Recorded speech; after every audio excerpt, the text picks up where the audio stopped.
In this section, I wanted to talk about poverty, particularly poverty in relationship to the issue of homelessness.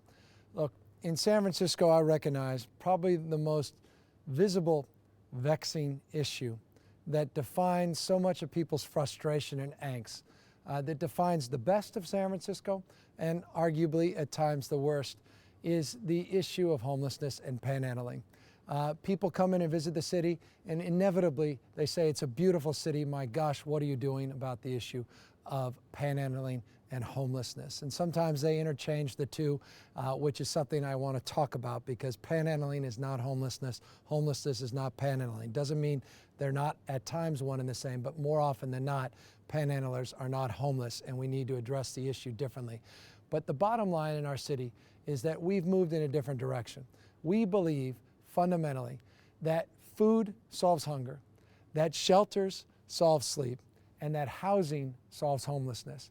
And if we're going to solve the problem of those that are out on the streets that we define as homeless, we better solve the housing problem if we're going to have an impact. And that's why we established this framework, what we call a 10-year plan to end chronic homelessness in San Francisco. Now, a lot of people across this country have adopted similar plans, but we're very proud of our plan, the robust nature of the plan, and the leadership of Angela Alioto and others on our plan that we think have done an outstanding job in a very short period of time. And let me be specific about what that job has entailed.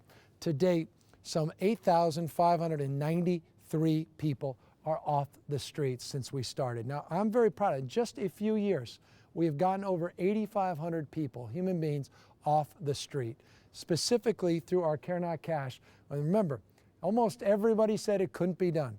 Converting cash to guaranteed access of services. We have done that for literally 2,434 people.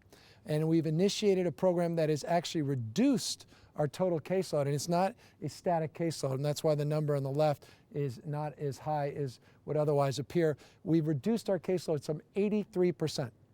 2,400 plus human beings have the dignity of a key, a lock, and a door in a house because we had the courage not to listen to all those experts down at City Hall and move in a different direction, and I'm proud we did. 8,500 people off the streets, 2,400+ people in this program that have now been housed, that are not receiving an inadequate amount of care by cash, but are getting an adequate amount of care in the form of housing. Now we, of course, need to do more. And so that's why we continue to advance other initiatives to get us to those 10-year goals. And that includes new units for chronically homeless. And this is the most difficult part, actually building out new units. We do it through two different ways. We build the units, or we build out by rehabbing old units and leasing under a master leasing program those units. You can see just when I started in 2004, 2005, we had 408 units for chronically homeless in the city. By the way, that was a lot by state standards and national standards, but just 408. Look at where we are today, 2,076. You could see the number leased, 752 versus 300, and the number owned. And this is the bigger number. We went from 108 to 1,324 owned. And next year, these are the FY10 numbers. These are the ones we're committing to in the new year. You could see that that graph only increases in spite of a lot of the budgetary constraints. This is something I'm very proud of. And as San Franciscans, I think we should all be proud of. It's never good enough. But compare and contrast where we were, we're making a lot of progress. Here you could see just the total number of individual homeless that have been housed, and a lot of those in the units, multiple people in some units. You've seen 199%, 200% increase in just 4 years of the number of homeless that are housed. 1,736 now in the first quarter of 08-09, you're going to see folks, 5,186 folks that are housed, well on our way to reaching our 10-year goal to end chronic homelessness in the city. Here's how we're doing it, and here's some more specifics.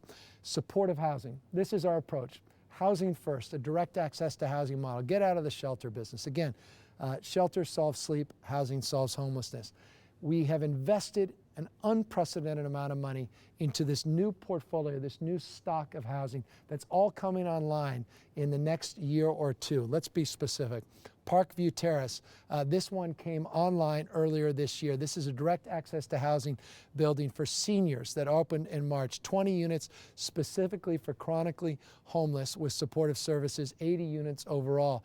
The Allen Hotel, which opens just in a few weeks here, is the first master leased building through our Human Service Agency. This is 64 units that specifically will serve our housing outreach teams. This is a big deal. These are the folks that are going out there every day. I'm going to talk about them in a minute, that are reaching out, bending down on one knee, lifting other people up, getting them into programs. But so often we don't have housing. Now they're going to have more housing in their portfolio. Here are some other housing units that are coming online, all towards that 10-year goal. 2008, 2009, 2009, 2009. 2009, an exciting year. 999 Polk, 50 units for chronically homeless. You've got Mosaica, which is 31 units for seniors and for families. The Arnett Watson, which is 83 units. And then you've got the 10th and Mission Family Housing, which is 44 units for homeless families. And I want to talk about homeless families in 1 second as well. But first, let's talk about women and seniors and then families. Increased support for homeless women. We have a 65-unit building that now is going to be up and running. There's a picture of that building that's going to be exclusively targeted at women. We need to do more for homeless women, but we're going to be making a real investment into this next year.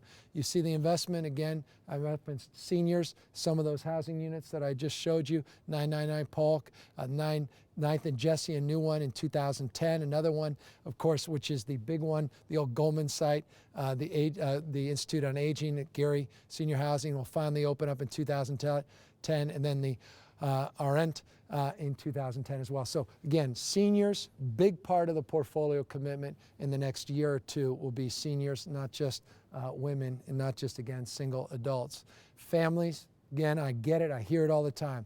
We are not doing enough for homeless families. They do not get the attention that chronically homeless individuals do. You could see here the Arnett Watson and the Tenderloins opening up in early '09. We've got the Mission District, the Mosaica opening up in early '09, and then that 10th and Mission.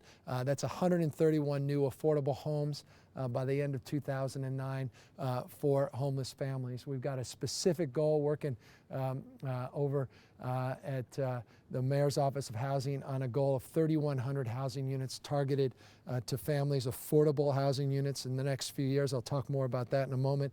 But homeless families, the most vexing and challenging, the most heart-wrenching as well. The city is really starting to step up. Again, still a drop in the bucket. I get that. We can do more and do better, but a lot of really exciting things happening into the new year. In addition to that housing, though, we're also doing the rental subsidy program. Trent Rohr, the director of the housing, or rather health, the HSA, Human Service Agency, is doing a really outstanding job promoting this program with the Department of Public Health, promoting similar programs for these rental subsidies, $2.3 million in short-term rental subsidies that will help pay the rent to keep people housed in the first place. We have other subsidies that are being provided for other families. You can see here, this is a program that some have criticized as being imperfect, but I'm very proud of what Trent has done at HSA, and I'm very proud that this program has made the impact on the number of lives that you see referenced here. I mentioned the homeless outreach teams. You know, when I started as mayor, there was no homeless outreach teams. There was no one going out proactively to get people off the streets. Literally, see here, when I started, there were 0. We brought 18 folks out, and we brought up to 36. We're going to have 38 outreach workers into this new year. Here's why it matters. Take a look at this slide. When we had 15 outreach workers, here's the work they were doing. They had 371 clients. We're going to double it. They're going to have 854. That's a 130% increase, double the number of outreach workers. They're getting primary care, Medi-Cal, they're getting benefits, permanent housing. All of these stats go up. More outreach workers, more people's lives have changed, the more people's lives have turned around. That's why that hot teams are so important. That's why we're so committed to it. We need, though, to augment that housing outreach with more volunteers. One of the things I'm particularly proud of as mayor is engaging the public to be part of the solution around the issue of homelessness. It used to be before people would come up to me and say, "Hey, Mayor, what are you doing about homelessness out on the streets?" I said, "Well, what are you doing? And people wouldn't know how to react. And it wasn't a way of abdicating responsibility, but it was a way of saying, look, we should engage together and being part of the solution. The problem was I didn't have any place to send them.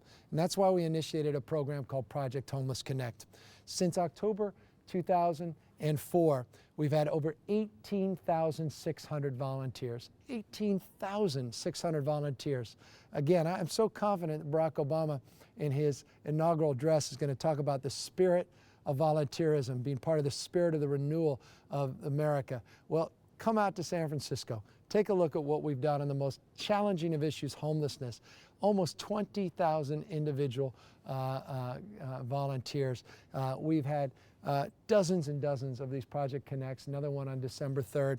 And look at this, 2,685 people have moved off the streets. We've got people that have received mental health programs and substance abuse programs, legal assistance, a big part of it, methadone treatment, people on housing. It's been transformative, and it doesn't surprise many that it's been replicated now, Project Connect, in 100+ cities across the country. December 8th is Project Homeless Connect Day in the United States of America. It's just something I couldn't be more proud of, and something that I just want to take the time to thank citizens of San Francisco for supporting and for volunteering, as well as businesses that have really stepped up to the plate, lens crafters and FedEx and other companies that have come to the forefront. A lot of companies volunteering their time and energy as well, Salesforce.com, all these companies that have come together and invested a lot of resources in making this such a successful program. SMG, I can go on. A lot of great folks, you know who you are.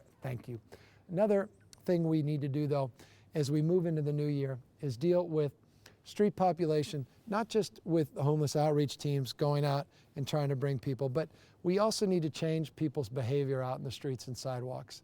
Look, again, it's not right to run someone down the streets or sidewalks, to be aggressive in panhandling. It's not right to stop someone from being able to take their kids in a stroller and walk them down to a park or playground and have needles in the parks or in the sand, or have the inability to actually get into a car or vehicle because people have shopping carts there. Look, I understand the sensitivities on both sides, but again, there needs to be a reciprocal relationship. That's why we initiated a Streets and Neighborhood Work Group, 18 members of the Coalition on Homeless, members of the faith-based community, CBOs, city employees. They all came together and they said, look, let's positively focus on ways that we can reduce those conflicts between behaviors on the streets and sidewalks and make the streets and sidewalks, our living rooms, available to everybody without being too punitive, without throwing people with citations in and out of the criminal justice system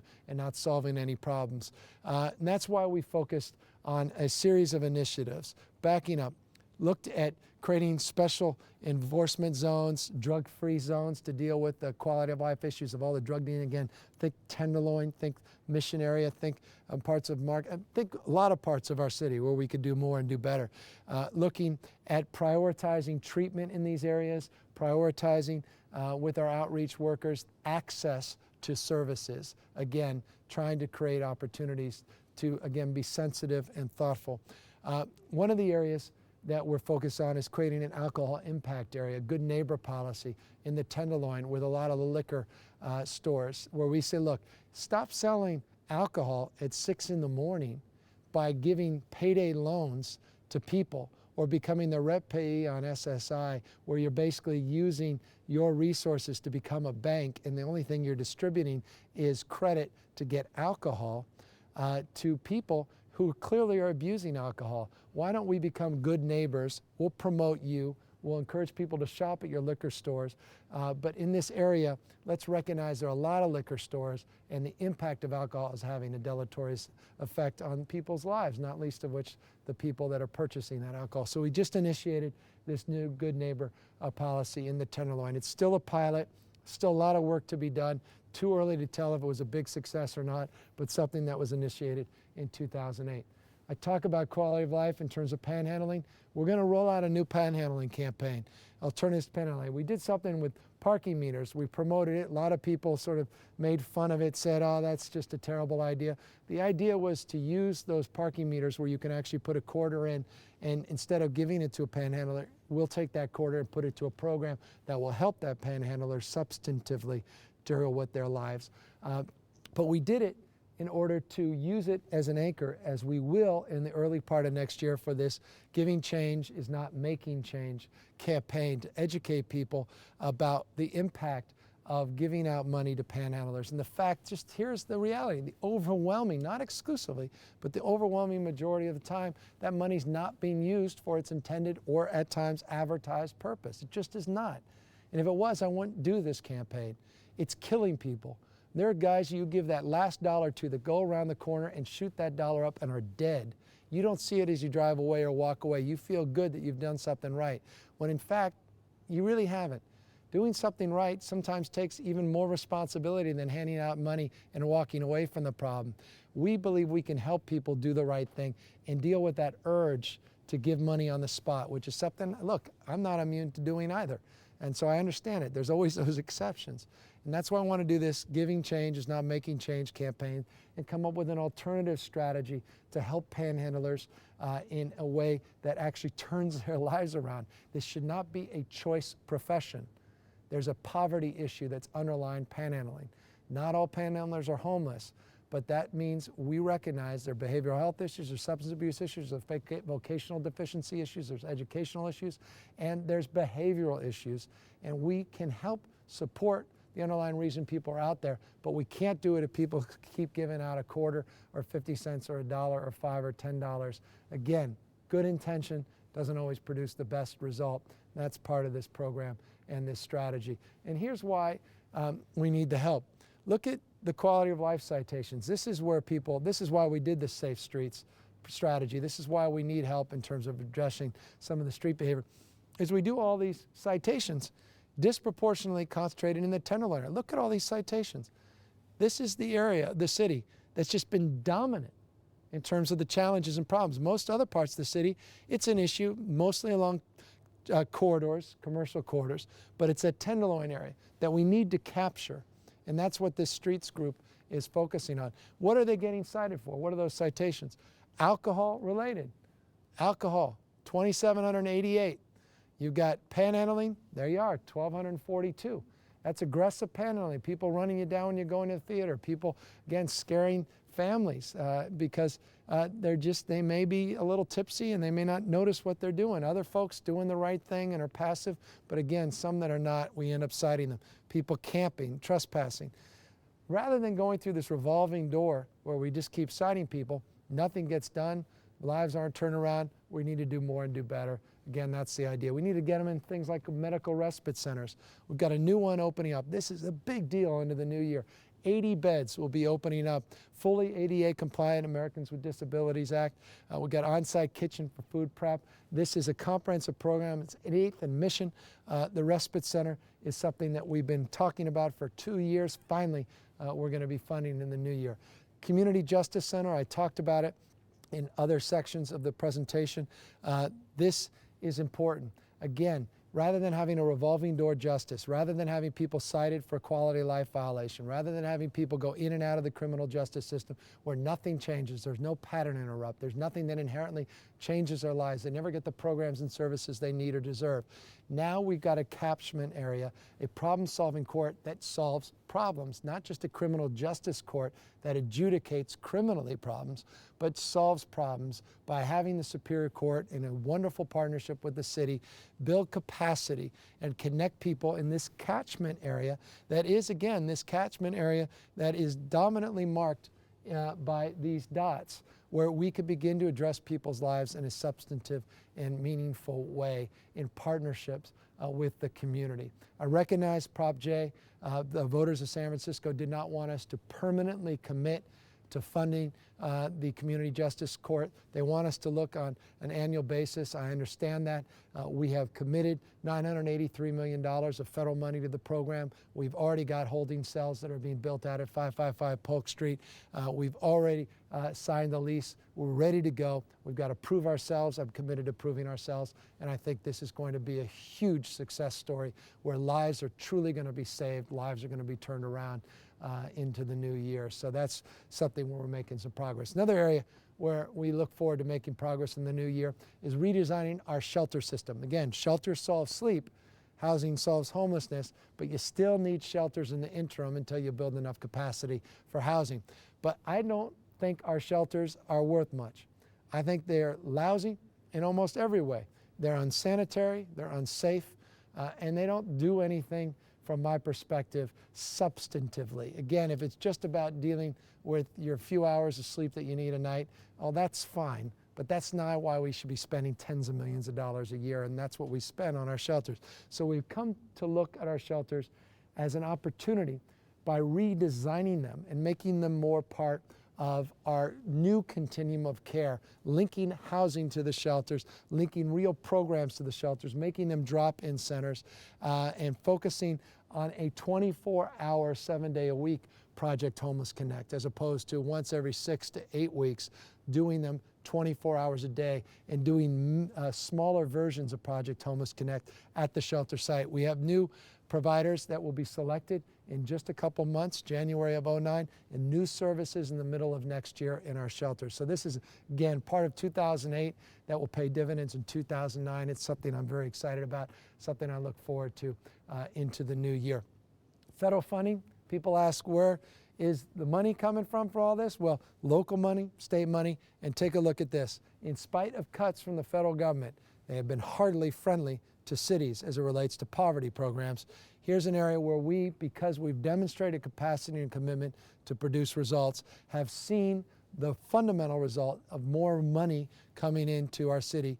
13 million is what we were receiving in 2004, 24 million, almost twice as much here into the new fiscal year. You've seen an 87% increase in federal funding. I'm very proud of that. We want to keep that going. We got a new administration, President Obama versus President Bush. Should be a lot easier with a President Obama to get funding for anti-poverty programs. The most important anti-poverty program should be targeted at homeless individuals. It has not gotten a lot of attention in the national debates. Homelessness is a manifestation of poverty in the most acute terms. It's not just public housing. It's not just working poor. It's folks out on the streets and sidewalks. We're desperate for Washington, D.C. to recognize this and to reconcile this and to support our efforts. We thank Philip Mangano, who's been doing a great job at HUD helping secure a lot of this funding, but we look forward to him having a boss that is truly committed to getting us to the next level. SSI advocacy is one way to get to the next level. Look, you have a lot of people eligible for Social Security income that are on local general assistance or a version of our local general assistance. They get more money and the federal government picks up that cost. So we want to do more with SSI advocacy. Here's what we've done and here's what we're going to do. In 2004, we had just 4 case managers. Today, we are looking forward, because we've just funded, to having over 16 case managers. It's actually a few more, but full-time case managers, 16. In 2004, they dealt with 288 applications. In 2009, again, this is just the beginning of the new year, we project 1,152 applications, 288 to 1,152. This is a big initiative and a big proposal as we move into the next year. Here's just your example of claims and awards. Here's going back to 2005. Look how modest it was compared to where we are today. This is a big part of the success story. Thank you again to Trent Rohr. Thank you to Dariush Kayan, Director of Homeless Services. Thank you again to Angela Aliotto and the entire team at the 10-Year Council to End Chronic Homeless. We're making real progress. Thank you to our friends at the Department of Public Health. And thank you to Jenny Friedenbach and even members of the Coalition of Homeless who say more SSI advocacy is a smart investment. And I agree with them. And this is an area where we can embrace each other and do more. I imagine we feel the same on food stamps. You know, people coming in waiting to get food stamps applications filled out. That's not a way government should work. Government needs to get out behind its desk and outside its office and get out on the streets. And that's what we've been doing on more food stamp outreach. As a consequence, you can see, not dissimilar to SSI advocacy. In 2004, you saw about 13,000 folks on the caseload. Now we've gotten up to 16, almost 17,000. We've increased the caseload by 33% by going to St. Anthony's Dining Room and Glide and going out in the lines and getting people that are eligible to fill out the application and drawing down those federal dollars. Again, it's about getting people what they deserve, but they're not aware of, or they don't know how to necessarily access. That is a big part of the success of some of the efforts in the last couple of years. What we ultimately can do is get it to a whole nother level by automating all of our programs, by doing an online benefits calculator. This is something in the new year that excites me as much or more than anything else we're working on. And that is One Stop, where you literally fill out one form in all of your eligibility, that you print in all of your specific needs, your income, family members, etc., your history, and every conceivable thing that you're eligible for automatically is pre-printed and then printed out for you. Food stamps, SSI advocacy, Bank on San Francisco free checking accounts, whether or not you're eligible for housing programs, eligible for loan programs, eligible for everything you can imagine, including the Working Families Tax Credit, the Federal Earned Income Tax Credit, Medi-Cal, school lunch program, the WIC program, all of these things. We want to put this under one database. We're working with the United Way that has committed some $550,000, not only to connect all those dots between what local, state, and federal programs are doing, but to connect regional partners, to connect what Alameda County and Contra Costa County are doing with LA County and San Diego County in other parts of our state, so that we're all sharing the same database, so people are receiving benefits in one community, that the computers are connecting with benefits that are being provided, similar people or the same people in another community, so that we can maximize utilization. That's the benefits calculator. That's something we've been working on, something that we're working with the Tipping Point and Daniel Lurie, this great nonprofit organization, to expand and promote, something that, again, I think will pay for itself and pay great dividends in the future. Foster care, another area. We've been fighting hard on foster care reform. We know we can do better, we know we can do more, and we have been doing better and have been doing more. Look at the caseload decline since when we got into office. 2,222 people, now we're down to 1,592. 28% reduction in the caseload of foster care. And you see the biggest subset of that reduction, 31.7% reduction in the number of African Americans on the caseload. Foster care is part of poverty eradication, is part of issues of homelessness, all these emancipated youth, all the realities and the struggles and travails of emancipated youth.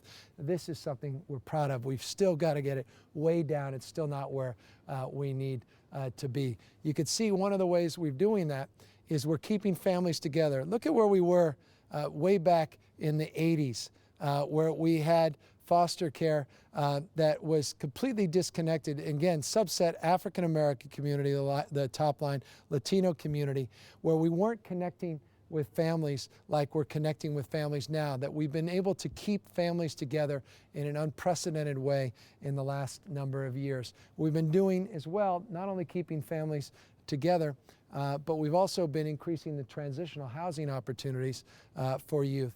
Take a look at this slide right here. 31 transitional housing units available when we started. Now 134. We had 107 last year in 2008, up to 134 transitional housing youth for foster care youth. So we can continue, we should continue, we have continued in the last few years, we will continue in the next few years to do more. Again, keep people with their families, reduce the caseload by doing that, and continue to provide more transitional opportunity for youth as well. Poverty, you can't deal with poverty without dealing with housing. And how have we dealt with housing in San Francisco? We established a framework called 15 and 5, our goal and desire to develop 15,000 housing units over 5 years between 2005 and 2010 in San Francisco. The most ambitious housing goal in our city's history. Well, to say is not to do. So where are we? Let's take a look. We have already, in the last number of years, developed some 7,238 housing units, Over 7,500 others are now in construction. We're well on our way to not just meeting this ambitious goal, but to exceeding it. We've seen historic investments in affordable housing in the city. This is something that doesn't get much attention. It deserves, I think, a lot more. In 2004, 2005, we had a $109 million commitment to affordable housing in the city. Take a look. Even though we've had budget deficits, look at our affordable housing funding. It ratcheted up to $223.7 million. Now it peaked at $226 last year, or the previous year, $223.7, near its historic high, from $109 to $223.7 million. So we're making the investment, not just building housing, but affordable housing that's being subsidized through our inclusionary housing programs and our other programs that are producing this type of housing funding, or this affordable housing funding. You can see the productions, 4,030 affordable housing units completed since 2004. Again, please find me a time. I'm not aware, and maybe I don't mean to suggest that I'm absolutely right about this, but I don't know of another time in our city's history where we developed more housing for people at all income levels than we are currently building in San Francisco. I know it's not enough. I know people still feel the pressure and the price issues, and the elasticity of price is still such that people are moving out, particularly families. But look what we've done. More than ever, we got to keep doing better. When we will, we're committed to that into the future. One of the areas where we are absolutely going to do more and do better is the issue of funding for public housing. This is an amazing stat. I used this in last year's State of the City presentation. Here's the National Hope 6 funding. This is for all the public housing in the entire country to rebuild it along the lines of what we've done at Valencia Gardens and North Beach and Bernal Dwellings, et cetera. The entire federal budget for Hope 6 is $94.5 million for the United States of America. Here is what we did last year. $95 million. We put more money into our local budget than the entire federal government put into their federal budget. And we did that because we wanted to replicate the success of North Beach Place. We wanted to replicate the success of Valencia Garden. We want to do that because we have $260 million of backlog for needs and repairs, deferred maintenance at our public housing sites. We need to do a better job. We're going to start by using a portion of that $100 million by rebuilding Hunter's View. Hunter's View is an area up at Bayview Hunters Point. This is the new site map. This is where the old power plant, the Bayview Hunters Point power plant, was. It's now gone. This is a site with 267 units currently. We're going to convert it to 750 mixed income housing units. Senior center, child care center on site, world-class development, green building standards, parks, open space, playgrounds, job creation opportunities, etc. This is what it's all about. This is what the next president needs to be doing more of. We need to refund Hope 6. San Francisco should not be doing this on its own. We're doing it because we're committed. The board, I want to thank all of them for supporting this initiative. At least 10 out of 11 of them. One supervisor, for whatever reason, Supervisor Daley, opposed to these proposals, this project, but we're committed to it, and we're very fortunate to have the funding to go forward because of their leadership. Here is some of the other things that we've been doing at the Housing Authority. Look, our Housing Authority is not where it needs to be. It hasn't been for years. I'm not satisfied, I'm not pleased, but we've got a new director, Henry Alvarez. I think he's doing an outstanding job. You can see some of the work he's been doing. 428 vacant apartments have been repaired. They've gotten back online. The problem is HUD looks at the quality of our housing, and they have trailing, a couple years old, they've done some reports, and it's basically a troubled status right now. It's not where it needs to be. We've had settlement issues, claims issues. We recognize that we've got to do more and do better. Hope 6 is a big part of it, but also we have funded, we gave about $4 million up to $5 million of general funds set aside to help with the deferred maintenance and repairs, to just do some of the basic things at our public housing facilities as well. Again, the city backfilling the federal government's responsibility. It's the federal government that owns this housing. They're just not stepping up to the plate, not doing their job. You can see what some of those dollars have done. Here's some before and after photos of some of the programs. We're putting Wi-Fi in all the housing projects as well. You can see here a big part of that focus is closing the digital divide. We've got it in the Alice Griffin housing sites. We're doing it in Sunnydale. We're doing it at Bernal Dwellings. We're doing at Westbrook. We're doing all of the housing authority sites. The goal is to have over 2,000 low-income housing sites have free Wi-Fi. Working with partnership with Meraki, doing a network of networks, partners as well like FON, that are doing Wi-Fi in absence of our Wi-Fi initiative with Google and Earthlink. We've been able to do this network of networks targeting low-income communities, targeting the Mission District and the Tenderloin and our public housing sites. Over 155,000 individual users now accessing just the Meraki network of networks in San Francisco alone. Meraki actually moved its headquarters into San Francisco. They're the big driver of helping us deal with the digital divide issue by focusing our investment in having all of our public housing completely Wi-Fi'd in just the next few months. You can see that more than 25 housing units will be online by the end of the month.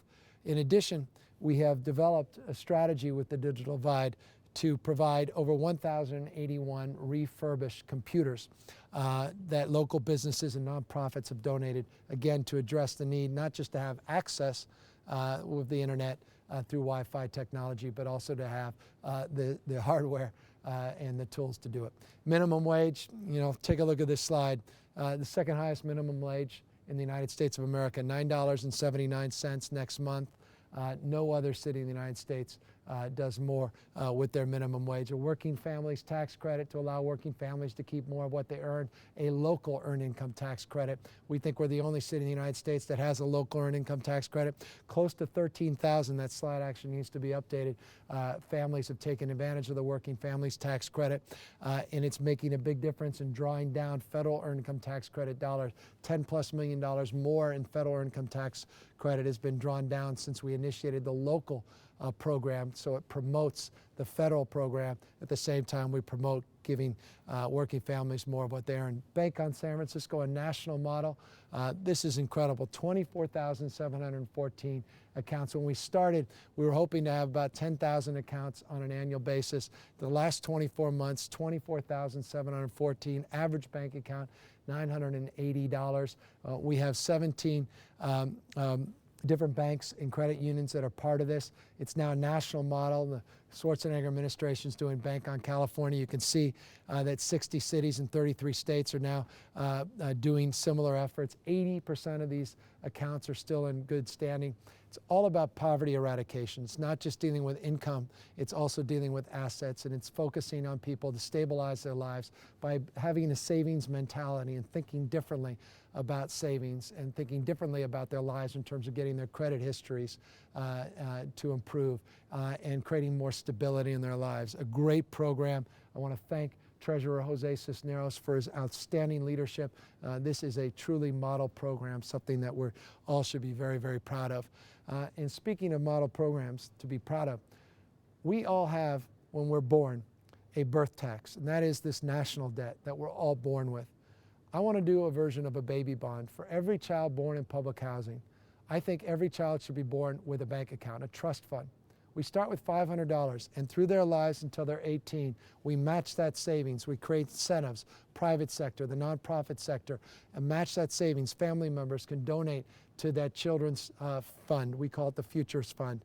The whole idea is to instill savings and financial literacy and really focus on getting people ahead and moving ahead. This is something in 2009 that I'm absolutely committed to. I announced it last year in January at my inaugural for my second term. We have not deviated from this commitment. We're absolutely resolved to advancing it, as we are advancing our whole network of networks, we call it, this communities of opportunity, to take all these programs that are in silos and connect them together. Dwayne Jones and others leading the way, identifying families at risks, making sure that we stabilize people with housing, and then deal with all the other myriad of issues that led them into poverty or in marginal poverty in the first place, or on the cusp of falling into poverty.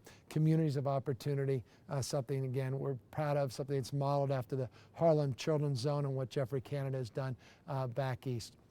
Finally, family flight. And this goes to the subset of everything else we just talked about. Issues of cost, affordability, housing, affordable housing, family-friendly housing, issues of education, access to education. I hope you look at the totality of this presentation, you look at the education section, you'll see what we're doing in education, early childhood education, preschool programs and the like, what we're doing with Hope 6. Most impactful thing we can do for family flight is to invest in rebuilding public housing where so many families live in our city. You can see the working families tax credits, the benefit programs, the partnerships that I talked about again at the school district. All of these are areas addressing family flight. We have a family council. We have focused a lot of time and attention on this.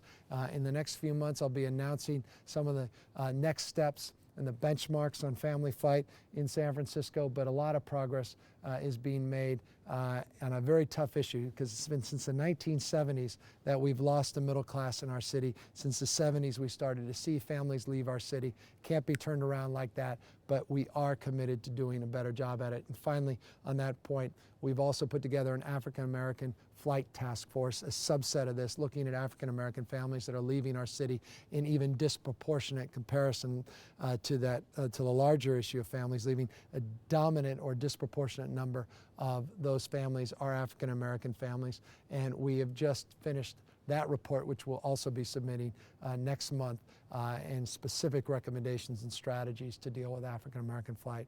So that's the sum total of some of the work we're doing on poverty eradication, families, homelessness, and the like.